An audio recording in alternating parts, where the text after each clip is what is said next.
के कुछ टर्म के बारे में जो इकोनॉमिक में यूज़ किए जाते हैं। पहले तो हम जान लेंगे कि बैंकिंग का सिस्टम का वर्किंग कैसे होता है, ठीक है ना। तो आरबीआई के बारे में सभी जानते होंगे, ठीक है ना। आरबीआई को बैंकों का बैंक कहा जाता है। आरबीआई का फुल फॉर्म होता है रिजर्व बैंक ऑफ इंडिया। तो रिजर्व बैंक ऑफ इंडिया सारे बैंकों का बैंक है, ठीक है ना। जैसे फॉर एग्जांपल मैं बता दूं कि हमारा अगर कोई अकाउंट होता है तो बेसिकली अलग अलग बैंक अकाउंट्स होता है जो अलग अलग बैंकों में होता है, जैसे bank of Baroda, SBI, HDFC, अलग अलग चीज़ों में होता है। हमारा direct account RBI reserve bank of India में नहीं होता है। तो ये जो सारी बैंकिंग है ये किससे कनेक्टेड होती हैं? सीधा आरबीआई से कनेक्टेड होती हैं। ये इसके रूल्स एंड रेगुलेशन के तहत रेगुलेट करती हैं। अगर ये कुछ करते हैं, अगर समझ लीजिए जो भी अगर गाइडलाइन फॉलो नहीं करते तो इनके ऊपर क्या लगा दिया जाता है? फाइन लगा दिया जाता है। अब बैंक, अगर हम समझते हैं, सिंपल सी बात है कि बैंकों का जो व्यापार होता है वो क्या होता है? कर्ज देना, उससे जो इंटरेस्ट मिलता है उसी से बैंकिंग सिस्टम चलता है। जनरली सिंपल सा है, ठीक है ना। तो कुछ जो इकोनॉमिक में टर्म है वो हम सीखेंगे, जैसे कि एमएसएफ। एमएसएफ का मतलब है मार्जिनल स्टैंडिंग फैसिलिटी। ये फैसिलिटी क्या होता है कि जब कभी भी इन बैंकों को पैसा कम पड़ जाता है तो आरबीआई इनको पैसा देता है, ठीक है ना। तो पैसा देता है कि मतलब ओवरनाइट, बोले तो एक दिन 2 दिन के लिए पैसा अगर कम पड़ गया है तो दे रहा है, तो that is marginal standing facility. अब वो क्या होता है हम समझते हैं कि अगर अर्जेंट में पैसा चाहिए तो इंटरेस्ट रेट ज़्यादा लगता है। तो इसमें जो पैसा वो देता है आरबीआई, उस पर क्या होता है? इंटरेस्ट रेट क्या होता है? ज़्यादा लेता है, ठीक है ना। एक दिन के लिए पैसा दिया है, 2 दिन के लिए पैसा दिया है, इंस्टेंट की जरूरत है क्योंकि बैंकिंग ट्रांजेक्शन रोज होता है, एक भी दिन रुक नहीं सकता है, ठीक है ना। तो इससे क्या होता है कि जो आरबीआई पैसा देता है, ये बैंक क्या करेगा? दूसरे को पैसा देके ही कमाएगा। तो आरबीआई भी बोलेगा ना भाई कि हम आपको तुमको पैसा दे रहे हैं तो भी हमको भी तो रेट ऑफ इंटरेस्ट चाहिए। तो वो भी क्या करता है? इन लोगों को हायर इंटरेस्ट पे देता है। तो जो 1-2 दिन के लिए पैसा दिया जाता है उसको क्या बोलता है? मार्जिनल स्टैंडिंग फैसिलिटी, ठीक है ना। अब आते हैं, समझते हैं रेपो रेट क्या होता है। रेपो रेट का मतलब होता है, समझिए कि 14 दिन के लिए, मतलब हाफ मंथ के लिए अगर कोई पैसा दिया जाता है, ठीक है ना। आज समझ लीजिए किसी बैंक को जरूरत पड़ गया, वहाँ पैसा बहुत घट गया उसका, तो क्या होता है कि समझ लीजिए 14, वो एक पीरियड डिसाइड किया हो गया है कि उसके लिए जो पैसा दिया जाता है, समझ लीजिए बैंक पैसा देती है, ठीक है ना। तो उस पर क्या लेती है? इंटरेस्ट चार्ज करती है। तो उस इंटरेस्ट को जो चार्ज करती है वो होता है रेपो रेट। जनरली यही यूज होता है, वरना किसी बैंक को जल्दी 1-2 दिन के लिए पैसा की जरूरत नहीं, कस्टमर का ही खुद उतना पैसा आ जाता है, सर्कुलेट हो जाता है। पर जनरली जो भी यूज होता है इकोनॉमिक में टर्म, रेपो रेट, ठीक है ना। ये मॉनेटरी पॉलिसी वगैरह में भी हेल्प करता है, वो हम बाद में बताएंगे। रेपो रेट, ठीक है ना, कि आरबीआई ये पैसा देता है एसबीआई को, मतलब कोई भी अलग अलग बैंकों को 14 दिन के लिए, 14 से 15, मतलब आधे महीने के लिए, उस टाइम पीरियड के लिए। तो वो क्या है? रेपो रेट है, ठीक है ना।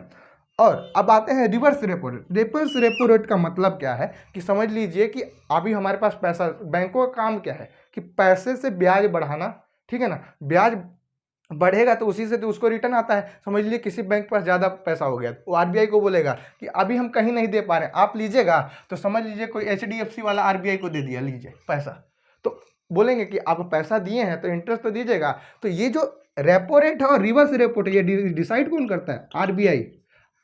आरबीआई में हमेशा रेपो रेट ज्यादा होगा। क्यों? क्योंकि वो आरबीआई को पैसा आरबीआई दे रहा है, जरूरत किसको है? बैंकों को है। तो वो ज्यादा, यही डिसाइड करता है रेपो रेट, यही डिसाइड करता है रिवर्स रेपो रेट। तो ये क्या लेगा? ज्यादा इंटरेस्ट लेगा। पर बोलता है जब तुम हमको पैसा दीजिएगा तो हम डिसाइड करेंगे, तो वो तो हमेशा कम ही रेट देगा कि हमको जरूरत नहीं है भाई। आरबीआई ये बोलता है कि हमको नहीं जरूरत है, पर तुम कहे कि ठीक है हमारे पास पैसा ज़्यादा हो गया है तो हम ले लेते हैं। आरबीआई क्यों लेता है? समझ लो कि आरबीआई ने बोला, आरबीआई भी तो मना कर सकता है, क्यों पैसा लेगा रिवर्स रेपो रेट में? जनरली क्या होता है कि अगर पैसा ज़्यादा वो डिलीवर कर देगा, क्या बोलते हैं, मार्केट में, तो इससे क्या होगा कि इन्फ्लेशन ज़्यादा आ सकता है। तो आरबीआई का भी काम है इन्फ्लेशन को कंट्रोल करना। तो गवर्नमेंट इनको बोलेगी भाई क्या क्या हो रहा है ये मार्केट में, पैसा क्या, तो सर्कुलेशन को जो मेंटेन करने का काम होता है वो आरबीआई को होता है। इसलिए वो क्या होता है, अच्छा अच्छा ले आओ, दे देते हैं, हम तुमको 3% देंगे, ठीक है ना। और जब वो भेजेगा आरबीआई, जब रेपो रेट में आरबीआई देगा पैसा इसको, तो बोलेगा नहीं नहीं हम तो 6% में देंगे, ठीक है ना। तो हमेशा याद रखिएगा रेपो रेट से रिवर्स रेपो रेट कम, हमेशा कम ही रहेगा, ठीक है ना। समझ में? रेपो रेट क्या होता है? रेपो रेट मतलब होता है जब आरबीआई दे पैसा बैंक को, और रिवर्स रेपो रेट में जब बैंक वाला पैसा दे आरबीआई को, ठीक है ना। इतना समझ में आ गया।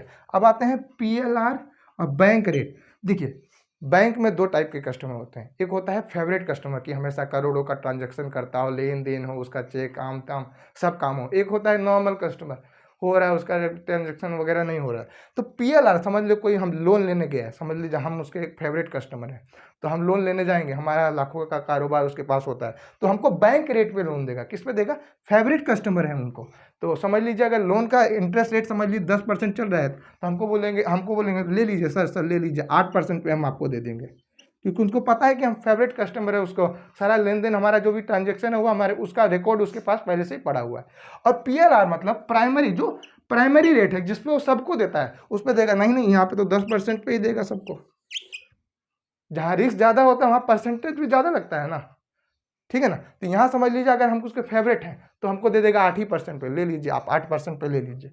अगर हम उसके फेवरेट कस्टमर नहीं है, ज़्यादा ट्रांजेक्शन नहीं हो, या समझ लीजिए हम पहले ही दिन के, हमारा बैंक अकाउंट है बैंक ऑफ बड़ौदा में और हम चले गए SBI में लोन लेने, ठीक है ना, तो किस पे देगा? हमको बैंक रेट पे देगा नहीं ना, वो हमको देगा PLR पे, प्राइमरी रेट पे देगा, ठीक है ना। पर वही समझ लीजिए हमारा बैंक ऑफ बड़ौदा में अकाउंट है, हमारा ट्रांजेक्शन बराबर बढ़िया होता है, उसके पास रिकॉर्ड मेंटेन, तो हमको किस पे दे देगा? 8% पे दे देगा। वो क्या हो गया? बैंक रेट हो गया। ये हो गया PLR, प्राइमरी लैंडिंग रेट हो गया। इतना समझ में आ गया, ठीक है ना। अब कुछ टर्म जो यूज होता है बैंकिंग सिस्टम में, SLR, CRR, तो वो भी सारी चीज़ें हम देख लेते हैं वो क्या होता है।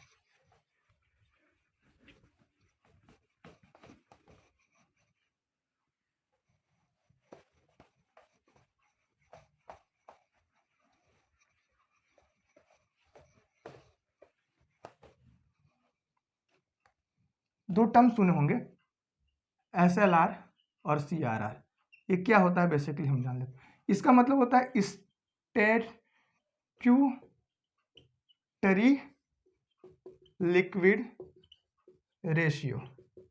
ये होता है कैश रिजर्व रेशियो,